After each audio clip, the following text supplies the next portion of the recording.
지금 저한테 뭐라고 하신 거예요? 여기는 한국의 어느 편의점. 미국에서 온 한 여성이 물건을 계산하기 위해 지폐를 건네자 편의점 직원의 표정이 굳어집니다. 이내 이 편의점 직원은 여성에게 손가락질까지 하기 시작하는데요. 이 여성은 편의점에서 겪은 일들을 미국 전역에 알려야겠다고 생각해서 유튜브에 영상 하나를 찍어 올리게 됩니다. 그리고 이 영상을 본 미국인들은 참을 수 없다는 반응을 보였는데요. 대체 이 여성이 편의점에서 무슨 일을 겪었던 건지 함께 알아보러 가실까요? 잠깐 1초 만에 누를 수 있는 좋아요 버튼만 눌러주시면 영상 제작에 큰 힘이 됩니다. 안녕하세요. 저는 미국에서 유명 모델로 활동하고 있는 아밀리아라고 합니다. 오늘은 제가 한국에서 한 달 동안 지내면서 느꼈던 좋았던 점들을 여러분께 전해드리고 싶어서 이렇게 글을 쓰게 되었어요. 사실 글을 쓰는 건 제 직업이 아니라서 조금 서툴 수도 있지만 제 진심이 여러분께 잘 전달되었으면 좋겠네요. 저는 평소에도 한국을 정말 좋아하는 편이었어요. 그래서 미국에 있을 때도 한국 물건들을 많이 파는 H마트에 자주 가곤 했답니다. 그런데 이 H마트가 있잖아요. 가려면 정말 마음의 준비를 단단히 하고 가야 해요. 왜냐고요? 미국에 있는 한인마트는 주말 아침부터 오픈런 현상이 일어날 정도로 인기가 엄청나거든요. 처음 H마트에 갔을 때 긴 줄을 보고 깜짝 놀랐던 기억이 나요. 솔직히 마트에 이렇게까지 줄을 서는 게 흔한 장면은 아니거든요. 미국에서 살면서 한 번도 이렇게까지 줄을 선 적이 없으니까요. 저도 미국에서 지내면서 한국이 이렇게까지 미국에 큰 영향력을 끼칠 줄은 정말 몰랐답니다. H마트도 지금은 이렇게 큰 규모를 자랑하고 있지만 처음에는 그저 김치와 두부를 파는 작은 슈퍼마켓 정도로 시작했었다고 하더라고요. 사실 예전을 돌이켜보면 한국 물건이나 음식들은 한국을 좋아하는 일부 사람들만 찾는 특별한 것이었는데 제 주위를 살펴보면 오히려 없어서 못 사는 인기 상품이 되었어요. 어떻게 보면 한국 물품들이 이제는 틈새 콘텐츠가 아니라 하나의 문화로 자리 잡았다고 볼 수 있습니다. 미국 사람들한테 한국 물품들은 더 이상 특별한 게 아니라 일상 필수품이 된 거예요. 제 친구 엘리나와 저는 최근에 양념게장에 완전 푹 빠져 있답니다. 처음에 엘리나가 양념게장을 먹어보곤 저한테 계속 먹어보라고 추천하더라고요. 하지만 저는 엘리나가 추천하는 양념게장을 덥석 먹어볼 수 없었어요. 아무래도 양념게장은 거부감 없이 쉽게 접할 수 있는 비주얼이 아니었거든요. 고민하는 저를 보면서 엘리나가 제발 딱 한 입만 먹어보라 해서 먹었는데 그날 이후로 푹 빠진 거랍니다. 처음에는 걔를 그렇게 먹는다는 게 좀 이상하다고 생각했지만 한번 맛을 보고 나니 그 매력에 빠지지 않을 수가 없더라고요. 약간 매콤한 듯 하면서도 달달하고 살짝 흐물흐물한 게 저도 모르게 계속해서 먹게 되는 거 있죠? 요즘 미국에서는 이런 매콤달콤한 맛을 표현할 때 스와이시라고 한답니다. 매콤하다는 단어인 스파이시와 달콤하다는 단어인 스윗을 합친 단어예요. 원래는 없었던 단어인데 한국 음식들이 이런 매콤달콤한 맛을 내는 음식들이 많다 보니 스와이시라는 단어가 생겨난 것 같더라고요. 아무튼 H마트 안에는 뚜레쥬르나 또레오레 같은 한국의 체인점들도 있어서 가끔 한국 음식이 너무 먹고 싶으면서 다이어트 같은 건 잠시 잊고 싶을 때 친구들이랑 가서 치킨을 사 먹곤 한답니다. 한국식 치킨의 바삭함과 양념의 맛은 정말 중독성 있거든요. 아까 제가 말씀드린 스와이시라는 단어가 정말 잘 어울리는 맛이었습니다. 다이어트 때문에 항상 치킨을 먹을 때마다 이번이 마지막이라고 말을 하긴 하지만 또 먹고 싶어지는 건 어쩔 수 없는 것 같아요. 그리고 H마트에서 가끔 특별한 행사를 열 때가 있어요. 미국에서는 구하기 힘든 한우 소고기나 한국산 수박, 귤 같은 걸 항공특송으로 일부만 판매하는 행사를 1년에 한두 번씩 여는데 저는 그때마다 전화 예약을 해서 꼭 구매하려고 노력한답니다. 이 정도면 정말 한국 음식을 좋아한다고 말할 수 있겠죠. 한 번은 한우를 사서 친구들과 집에서 파티를 했는데 도대체 이거 어디서 산 거냐며 다들 궁금해하더군요. 소고기 하면 미국도 유명한데 아무래도 맛은 한국을 이길 순 없는 것 같더라고요. 얼마 전에는 까르보 불닭볶음면이 미국 내에서 엄청 인기였어요. 물론 지금도 없어서 사 먹기는 거의 불가능에 가깝지만요. 한 번은 제가 전화로 예약을 하려고 했는데도 이미 다 품절돼서 한동안 못 사 먹은 적도 있었어요. 진짜 그때만큼 아쉬웠던 적이 없었다니까요. 결국에는 한 달 뒤에야 겨우 구할 수 있었는데 한 입 먹고 기다리길 정말 잘했다는 말이 절로 나오더군요. 매운 걸 잘 먹지도 못하는데도 불구하고 땀을 뻘뻘 흘리면서도 계속 먹을 정도였으니까요. 아, 불닭볶음면 얘기가 나오니까 갑자기 생각난 게 있어요. 유튜브 같은 곳에서 불닭볶음면 챌린지가 한창 유행했을 때 제가 불닭볶음면을 처음 사 먹으면서 생겼던 해프닝이 있었거든요. 하도 불닭볶음면이 유행하니 저도 너무 사 먹고 싶어서 마트에서 검정색 봉지에 닭 캐릭터가 그려진 라면을 샀었는데 그때만 생각하면 지금도 어이가 없답니다. 불닭볶음면을 사면서도 사람들이 엄청 매워하면서 하도 맛있다고 극찬을 하길래 정말 기대를 많이 했었거든요. 집에 오자마자 빨리 먹고 싶어서 바로 끓여봤는데 완성된 라면을 보자니 뭔가 이상하더라고요. 빨간색이 아니라 왠지 빛바랜 누런색 같은 게 솔직히 별로 먹고 싶지 않게 생긴 거 아니겠어요? 더 이상한 건 불닭볶음면의 포인트라는 김가루가 없는 거예요. 유튜브에서 봤을 때는 마지막에 뿌리는 김가루가 정말 중요하다고 했는데 말이에요. 그래도 열심히 만든 거니까 먹어봐야겠다 싶어서 한 입 먹어봤는데 솔직히 별로 맵지도 않고 그냥 평범한 볶음면 같았어요. 뭔가 좀 부족한 것 같은 맛이 나는 라면이었달까요? 살면서 분명히 매운 걸 그렇게 잘 먹지 못한다는 걸 아는데도 이걸 먹다 보니 제가 그 사이에 매운 걸 먹는 능력이 좋아진 건가 싶은 생각까지 들더라고요. 아직 남아있는 불닭볶음면을 째려보면서 이거 별거 아니었네 하면서 괜히 우쭐해졌어요. 그래서 친구 엘레나한테 자랑하기 위해서 사진을 찍어 보냈어요. 다른 사람들은 불닭볶음면 먹으면서 쩔쩔매는데 저한테는 아무것도 아니었다고 말이에요. 그랬더니 엘레나가 어이없는 말을 하는 거 아니겠어요. 그건 진짜 불닭볶음면이 아니라 중국에서 한국의 불닭볶음면을 따라한 짝퉁을 사 먹은 거라는 말이었어요. 머리로 망치를 세게 얻어맞은 것 같은 느낌이 들더라고요.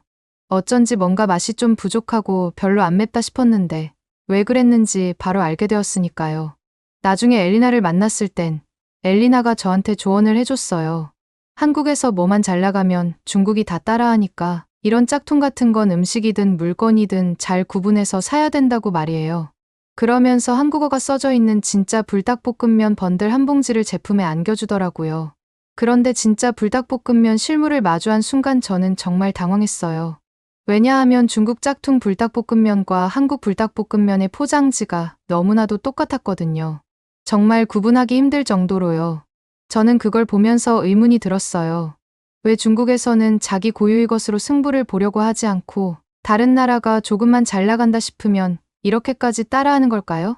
솔직히 좀 부끄럽지 않나 하는 생각도 들더라고요. 그날 저녁에 저는 한국식 진짜 불닭볶음면을 직접 끓여 먹어봤어요. 일단 비주얼부터 다르더라고요. 엄청 매울 것 같은 선명한 붉은색을 띠는 라면이었거든요. 때깔이 좌르르 보여서 보자마자 얼른 입에 넣고 싶은 비주얼이었답니다. 마음의 준비를 하고 한 입 먹어보니 와, 이게 진짜구나 싶더라고요. 물론 몇 초 있다가 혀에서 따끔따끔 느껴지는 특유의 매콤함이 느껴졌었지만 은은한 단맛도 바로 나니 정말 맛있었어요. 그런데 역시 불닭볶음면 원조답게 너무 매워서 이걸 먹으면서 물 한 통을 다 비워버렸지 뭐예요? 그 사이에 매운 걸 먹는 능력이 좋아졌을 거라는 제 추측은 착각이라는 게 너무나도 확실해지는 순간이었답니다. 진짜 원조 불닭볶음면을 먹어보니 중국 짝퉁 불닭볶음면이 원조의 근처도 가지 못한다는 걸 확실히 깨달았어요. 그리고 앞으로 한국 관련된 걸 살 때는 정말 조심해서 사야겠다고 다짐했답니다. 그렇게 불닭볶음면을 시작으로 저는 한국에 푹 빠져서 살고 있었어요. 그러다 오랜만에 시간적 여유가 생겼는데 문득 한국에서 한 달 살기를 해보고 싶다는 생각이 들더라고요. 사실 그동안 빡빡한 일정 때문에 스트레스를 너무 많이 받았거든요. 이렇게 스트레스 받을 때는 일상에서 완전히 벗어나고 싶을 때가 있잖아요. 그리고 전에 모델 활동으로 한국에 잠깐 다녀온 적이 있는데 그때의 경험이 너무 좋아서 다시 한번 한국에 가서 그 느낌을 받고 싶더라고요. 사실 저는 모델 일 외에도 유튜브를 하고 있어요.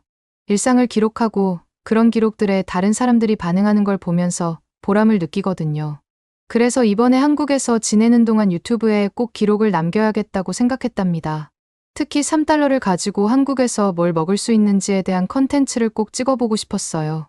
왜냐하면 한국의 물가와 음식 문화를 소개하는 게 재미있는 영상이 될 것 같았거든요. 그렇게 한국행 당일 드디어 한국에 도착했는데 정말 설레더라고요. 한 달 동안 머물 숙소에 짐을 풀고 나니 오랜 비행으로 몸이 좀 지쳐 있어서 잠깐 푹 쉬기로 했어요. 푹 쉬고 나니 달달한 게 땡기더군요. 저는 원래 뭔가 마시는 걸 정말 좋아하거든요. 그래서 쉬고 나자마자 바로 한국 카페의 음료가 얼마나 맛있을지 궁금해서 숙소 근처에 있는 카페를 방문했답니다. 카운터로 가서 주문을 하려는데 거기 있던 남자 직원분이 정말 훈훈하게 생기셨더라고요. 제가 어떤 음료를 고를지 고민하고 있었는데 그분이 영어로 어떤 음료를 주문하시겠어요? 라고 물어보시는 거예요. 한국어를 못하는 제게 영어로 물어봐 주는 게 얼마나 감사했는지 몰라요. 그때 문득 엘리나가 했던 말이 생각났어요. 한국 사람들은 너가 생각하는 것보다 훨씬 똑똑한 걸 알아? 아마 이번에 직접 보면서 깨달을 거야. 라고 귀에 딱지가 않도록 말했었거든요. 근데 정말 그 말이 맞더라고요. 한국어 외에도 영어로 이렇게 자연스럽게 대화하는 걸 보니 도대체 한국인들은 몇 개 국어를 하는 거지 하고 정말 신기했답니다. 제가 오랜만에 달달한 음료가 마시고 싶다고 했더니 그 직원분이 이 카페에서는 얼그레이 라떼가 가장 잘 나간다면서 추천해 주셨어요. 그분의 추천을 믿어보기로 하고 그 음료를 시켰는데 믿을 수 없을 정도로 빨리 음료를 받았답니다. 사실 미국에서부터 한국인들의 빨리빨리 문화는 정말 유명해서 알고 있었는데 이렇게 직접 경험해보니 미국 사람들과 음료를 만드는 속도가 이렇게나 차이 날 수 있다는 게 정말 믿기지 않더라고요. 음료를 받고 자리에 앉았는데 더 놀라운 일이 있었어요. 맛있게 생긴 비스킷을 굉장히 잘 어울릴 거라면서 공짜로 주는 거 아니겠어요? 한국 사람들의 서비스 정신이 이렇게 좋다니 정말 신기했습니다. 요즘 미국에서도 한국 카페가 평일 오후에도 줄 서서 마셔야 할 정도로 인기라던데 이런 세심한 서비스가 큰 역할을 하지 않았을까 생각했어요. 카페에서 시간을 보내다 보니 어느새 배가 고파지더라고요. 어디를 가야 할지 고민하다가 한국에 오면 꼭 들려야 한다는 광장시장을 가보기로 했어요. 그곳에 가니 정말 먹을 게 너무 많더라고요. 빈대떡, 떡볶이, 꼬마김밥 등등 말이에요. 하지만 제 눈을 사로잡은 건 시원한 국물에 면이 들어있는 음식이었어요. 알고 보니 그게 냉면이라는 음식이더라고요. 처음 먹어봤는데 바로 푹 빠져버렸어요. 더운 날씨에 이렇게 잘 어울리는 시원한 음식이 또 있을까 싶었답니다. 질기지 않은 면들이 호로록 입으로 들어오면서 은근히 새콤한 맛이 나서 시원함을 더해주더군요. 그 후로 한 달 동안 한국에 있으면서 냉면을 가장 많이 먹었던 것 같아요. 한국의 여름이 엄청나게 더웠는데 냉면 덕분에 그 더운 날들을 잘 견딜 수 있었답니다. 냉면을 먹고 배가 불렀던 저는 조금 걷고 싶어서 주변을 돌아다니고 있었어요. 그러다 문득 조그만 하천이 눈에 들어오더라고요. 서울 한복판에 하천이 있다니 정말 신기했답니다. 이게 뭘까 싶어서 바로 검색해봤는데 알고 보니 청계천이라는 곳이더라고요. 마침 산책 겸 걸어 다니려고 했는데 하천 옆을 걸으면 더 좋겠다 싶어서 청계천 쪽으로 내려갔어요. 가까이 가서 보니 정말 깨끗하게 관리되고 있는 하천이라는 걸 바로 알 수 있겠더군요. 하천을 따라 쭉 걸으면서 물 한쪽을 보고 있었는데 물고기가 보이는 거 아니겠어요? 서울도 분명히 엄청 큰 도시일 텐데 이렇게 큰 도시 한복판에 이렇게 깨끗한 물에서 물고기가 살 수 있다니 정말 놀랍더라고요. 한국이 도심 주변의 자연을 얼마나 신경 써서 관리하는지 물 색깔만 봐도 알 수 있었어요. 그리고 한국 사람들이 길거리에 쓰레기를 함부로 버리지 않는다는 점도 정말 인상적이었어요. 한국에서는 이렇게 깨끗한 거리가 당연할 수 있겠지만 미국에서는 상황이 많이 다르거든요. 사람들뿐만 아니라 가게 사람들도 큰 쓰레기를 거리에 막 버리는 경우가 많아요. 그러면 쓰레기가 버려지자마자 쥐들이 몰려와서 그걸 헤집는 경우도 심심치 않게 볼 수 있답니다. 오죽하면 뉴욕에는 쥐처리 담당자를 따로 채용할 정도로 쥐가 많다니까요. 웃긴 건 미국에서는 대도시일수록 쓰레기가 차고 넘쳐서 길거리 곳곳에서 쓰레기를 구경할 수 있다는 거예요. 특히 뒷골목 같은 길거리를 다니면 오물 냄새와 쓰레기가 쌓여있는 모습 때문에 절대로 가지 않는 곳이 되어버렸답니다. 미국 사람들 중에는 미국의 장점이 아무데나 쓰레기를 마구 버릴 수 있다는 걸 장점으로 생각하는 사람들도 있어요. 하지만 이렇게 깨끗한 한국의 거리를 보니 정말 반성을 많이 해야겠다는 생각이 들더라고요. 한국은 미국보다 땅덩어리가 좁아서 조금만 쓰레기를 버려도 바로 쌓여버리고 관리가 안 될 것 같은데 이렇게 거리가 깨끗한 걸 보면 거리를 대하는 한국 사람들의 시민의식이 확실히 미국과 다르다는 걸 깨달았어요. 그렇게 청계천을 걸어 다니다 보니 한 가지 눈에 띄는 게 있었어요. 청계천을 가운데에 두고 양옆에 산책로를 이어주는 돌이 있었는데 혹시나 이게 돌다리인가 싶었습니다. 미국에서는 돌다리를 쉽게 볼 수 없거든요. 그때 마침 제 뒤에 있던 커플이 반대쪽 산책로로 가기 위해 그 돌다리를 건너기 시작하더라고요. 근데 남자가 먼저 돌을 건너고 여자의 손을 잡아주면서 걸어가는 거 아니겠어요? 무슨 영화를 보는 건가 싶은 생각도 들면서 한국 남자들은 정말 자상한 면이 있구나 하는 생각이 들었어요. 더 귀여웠던 건 그 커플이 똑같은 옷을 입고 있었다는 거예요. 돌다리를 건너는 그 모습이 너무 귀여워 보이면서도 한편으로는 부럽기도 했어요. 왜냐하면 저는 저렇게 커플들끼리 똑같은 옷을 맞춰 입고 돌아다닌 적이 한 번도 없거든요. 저렇게 맞춰서 입고 다니는 게 개인적으로 귀엽다고 생각하는데 미국 남자들은 커플 아이템들을 정말 유치하고 오글거린다고 생각해서 절대 안 한다니까요. 그래서 그 커플들을 보면서 너무 부럽다고 생각했답니다. 그렇게 청계천 구경을 하다가 숙소로 들어가서 꿀잠을 자니 다음 날이 되었어요. 그날 저는 한국에 오면 꼭 해보고 싶었던 컨텐츠를 찍기로 했답니다. 바로 제가 앞에서 말씀드렸던 3달러로 식사해보기 컨텐츠예요. 요즘 한국도 물가가 많이 올랐다고 해서 과연 뭘 사 먹을 수 있을까 싶어 검색을 해봤는데 한국 사람들이 가볍게 밥을 먹어야 할 때 주로 김밥을 먹는다고 하더라고요. 그래서 근처 김밥집을 한번 들어가 보기로 했어요. 한국에서 지내면서 굉장히 신기했던 점이 하나 있었는데요. 카페든 음식점이든 메뉴가 정말 다양하다는 거였어요. 김밥집에 갔을 때도 마찬가지였습니다. 김밥 종류가 생각했던 것보다 훨씬 많아서 메뉴를 고르는 데만 한참이 걸렸거든요. 사실 미국에도 한국의 김밥이 유명한데 미국에서는 한국 냉동김밥이 워낙 인기가 많아서 항상 품절이었어요. 그래서 한 번도 먹어보지 못했었는데 한국에서 바로 만든 신선한 김밥을 먹을 수 있다니 정말 기대가 되더라고요. 저는 참치김밥이 맛있을 것 같아서 그걸로 주문했어요. 그런데 김밥이 나오자마자 저는 이게 맞나 싶더라고요. 왜냐하면 김밥만 나온 게 아니라 같이 먹을 수 있는 국물이랑 김치가 무료로 함께 나왔거든요. 이런 서비스가 있다니 정말 놀라웠답니다. 김밥만 먹었을 때는 목이 좀 막힐 수 있잖아요. 그런데 국물을 한 숟갈 떠먹으면 그게 싹 해소돼서 참 좋았어요. 그리고 좀 물린다 싶을 때 김치를 얹어 먹으면 이게 바로 환상의 조합이구나 하고 바로 알게 되더라고요. 김밥을 정말 한 입 먹자마자 왜 미국에서 냉동김밥이 항상 품절인지 바로 알 수 있었어요. 그리고 그 냉동김밥은 한국에서 지금 먹고 있는 이 김밥과는 비교가 안 되겠구나 하고 바로 알 수 있겠더군요. 아무리 맛있는 음식이 있어도 한 번 얼린 음식보다는 바로 나온 뜨끈한 음식이 맛있잖아요. 저는 김밥을 먹다 보니 오히려 이 맛있는 김밥을 미국으로 가져갈 수 없다는 게 너무 속상해지더라고요. 그래서 미국으로 돌아가게 되면 어떻게든 냉동김밥이라도 쟁여놔야겠다는 생각을 했답니다. 이 모든 게 3달러도 안 된다는 걸 알고 나니 정말 말도 안 되는 가성비라는 생각을 했어요. 한국에서 이렇게 저렴한 가격에 맛있는 음식을 먹을 수 있다는 게 정말 부러워지더라고요. 그렇게 김밥을 먹고 나와서 돌아다니는데 낮이라 그런지 날씨가 무지 더웠어요. 든든하게 배도 채웠으니 이제 시원한 음료수 하나 마셔야겠다고 생각했습니다. 마침 근처에 편의점도 있어서 바로 들어갔어요. 편의점에 들어가자마자 제일 큰 얼음컵 하나를 짚고 마셔보고 싶은 음료를 고르기 시작했습니다. 한국 편의점에는 카페 못지않게 정말 다양한 음료가 있더라고요. 사실 한국에 와서 정말 좋아하게 된 음료가 있어서 그걸 마실지 고민이 되었어요. 어떤 음료냐고요? 바로 피치 녹차라떼예요. 요즘 제가 완전 꽂혀서 매일 저녁에 숙소로 들어가기 전에 꼭 사들고 가곤 하거든요. 녹차가루에 물을 살짝 타서 아몬드유와 섞고 거기에 복숭아 아이스티를 섞어 먹는 건데요. 처음에는 그냥 호기심에 섞어 먹었는데 우연히 제 인생 음료를 찾아버렸지 뭐예요.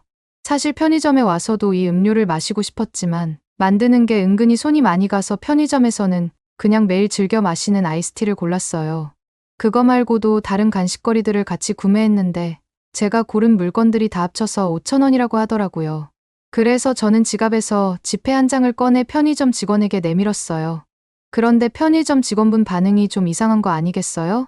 직원분이 저를 보면서 고개를 절레절레 저으면서 뭔가 안 된다는 표현을 하더라고요. 그러면서 제 지갑에 있는 뭔가를 손가락으로 계속 가리키고 있었어요. 저는 직원분이 도대체 왜 이러시나 싶더라고요. 혹시나 제가 돈을 더 적게 줘서 그러는 건가 싶어서 직원이 지갑 안에 가리키던 지폐 한 장을 더 집어서 넘겨줬어요. 그제서야 직원분이 제가 한 장 더 건네준 지폐를 봤더니 맞다며 끄덕이면서 처음에 받았던 지폐는 돌려주는 거예요. 제가 이 상황이 이해가 안 가서 의아해하는 반응을 보이자 직원분은 wait 이라고 잠깐 외치더니 핸드폰을 잡고 뭔가를 계속하는 것 같았어요. 알고 보니 직원분께서는 번역기 앱에 뭔가를 적고 나서 저에게 보여주시더라고요. 핸드폰에 적혀있는 내용을 본 저는 당황할 수밖에 없었어요. 왜냐하면 제가 지폐를 잘못 준 걸 알려주고 싶었던 모양이더라고요. 5,000원이 넘지 않는 물건이라서 5,000원권만 주면 됐는데 제가 헷갈려서 그 상황에서 5만원권을 줬던 거라고 말해주시더군요. 그래서 직원분이 제 지갑에 있는 5,000원권을 보고 그걸 달라고 하신 거였어요. 솔직히 미국이었다면 외국인이 더 많은 돈을 줬을 때 별 생각 않고 5,000원권을 받은 척 속이고 나머지 돈은 팁이라 생각해서 자기가 가질 수도 있는 상황인데 한국에서는 정직하게 제 값만 받으려고 하시는 걸 보고 정말 멋있다고 생각했어요. 그러면서 혹시나 제가 한국어를 못해서 직원분께서 불편해하거나 저를 싫어하지는 않았을까 걱정도 되더군요. 그날 느낀 게 정말 많아서 오늘 겪었던 일들을 많은 미국 사람들한테 알리고 싶어서 유튜브 영상을 찍어 올렸답니다. 그렇게 영상을 찍고 힘들어서 그대로 쓰러졌는데 다음날 이 영상이 대박이 터진 거 아니겠어요? 거의 300만이 훨씬 넘는 조회수가 나왔더라고요. 제가 종종 유튜브에 영상을 올리긴 하지만 이렇게까지 300만이 넘는 조회수가 나온 적은 처음이었거든요. 영상에는 1000개가 넘는 댓글이 달렸는데 대부분의 미국 사람들이 한국 사람들은 생각한 것보다 더 정직하고 친절하다고 말하더라고요. 댓글에서 어떤 미국 사람은 편의점 가서 3달러 대신 30달러를 줬는데 직원분께서 안 돼, 안 돼, 그건 너무 많은 돈이야 라고 하면서 받은 30달러 정도 되는 한국 돈을 돌려주고 손에 있던 동전들을 가져갔다는 경험을 공유해 주더라고요. 그분도 미국에서 지내면서 제일 그리운 건 한국 특유의 정직함과 친절이라고 했어요. 그 말이 정말 미국 돌아와서는 많이 공감되더라고요. 물론 그 외에도 제 영상에는 한국인들한테 돈을 다시 돌려받았다는 댓글들이 많았습니다. 댓글을 달아주신 어떤 분은 한국에서 5만 원 정도면 마트에서 장을 보고 나서 현관문 앞까지 배달해 줄 수 있는 큰돈이라는 댓글도 있었어요. 그걸 보니 확실히 한국이 미국보다 물가가 싸면서도 서비스는 미국보다 훨씬 좋다는 생각이 들더라고요. 댓글들을 보면서 가장 인상 깊었던 건 어떤 한국인분이 달아주신 댓글이었어요. 실제로 그 댓글이 제 영상에서 가장 인기가 많았는데 정말 그 댓글을 보면서 얼마나 감동받았는지 몰라요. 한국인이 달아줬던 댓글 내용은 이랬어요. 영어를 잘 몰라 영상은 정확히 이해를 못했지만 댓글은 번역을 통해 이해할 수 있었습니다. 한국인들은 한국에 놀러온 외국인들이 한국어를 하지 못한다고 절대로 불편해하거나 싫어하지 않습니다. 한국인들은 한국에 놀러온 사람들이 한국을 좋아해서 왔다는 것을 너무나도 잘 알기 때문에 외국인들을 돕는 것을 굉장히 좋아합니다. 오히려 한국 사람들은 영어를 잘 못한다고 생각해서 외국인을 상대하기 부끄러워하는 사람들이 많이 존재한답니다. 한국에 올 때 한국어를 꼭 알아야 될 필요가 없어요. 전혀 부담받지 않으셔도 된답니다. 한국에서 즐거운 시간만 가득하셨으면 좋겠네요. 저는 이 댓글을 보면서 괜히 울컥하는 마음까지 들더군요. 그 순간 한국에 오길 정말 잘했다고 생각했고 미국으로 다시 돌아가더라도 시간 날 때마다 꼭 한국으로 다시 놀러 와야겠다고 다짐했답니다. 그렇게 한국에서의 한 달이라는 시간이 순식간에 지나갔어요. 미국으로 가는 비행기를 타면서 한국에서 더 있을 수 없다는 아쉬움에 너무 속상하더라고요. 미국에 다시 돌아왔을 때도 한국에 대한 향수병이 생겨서 너무 힘들었어요. 항상 빨리빨리 처리되던 한국에서의 생활에 너무 익숙해졌는지 미국에 있는 생활들이 너무 답답하게 느껴졌거든요. 어떻게든 이 향수병을 극복하고 싶어서 오랜만에 H마트에 갔어요. 그런데 들어가자마자 깜짝 놀랄 수밖에 없었어요. 한국에서 매일 하루도 빠짐없이 먹던 편의점 음료와 얼음컵을 H마트에서도 드디어 팔기 시작한 거 아니겠어요? 미국에 있는 한국마트도 정말 일을 잘하는구나 싶었어요. 미국 사람들의 니즈를 파악하고 바로 반영하니까요. 제가 한국에 있으면서 편의점에서 음료를 마시던 영상도 꽤 반응이 좋았어서 미국 내에서 다들 한국 음료와 얼음컵을 사서 직접 만들어 마셔보기 챌린지가 유행하고 있거든요. 유행 때문에 한국 음료와 얼음컵도 품절될 게 분명해서 저는 H마트에 가자마자 얼음컵과 음료들을 종류별로 한아름 안고 기쁜 마음으로 계산을 했답니다. 오랜만에 한국을 느낄 수 있어서 너무 행복하더라고요. 하루라도 빨리 한국에 다시 돌아갈 생각뿐인데 이번에 한국으로 가게 되면 추천해 주실 여행지가 있을까요? 알려주시면 꼭 한번 가보겠습니다. 오늘의 사연은 어떠셨나요? 오늘의 사연이 마음에 드셨다면 좋아요만 한번 눌러주세요. 1초밖에 안 걸리지만 좋아요를 한번 눌러주시면 더 좋은 사연을 소개해드리는데 큰 힘이 된답니다. 긴 영상 시청해주셔서 감사합니다. 오늘도 행복한 하루 보내세요.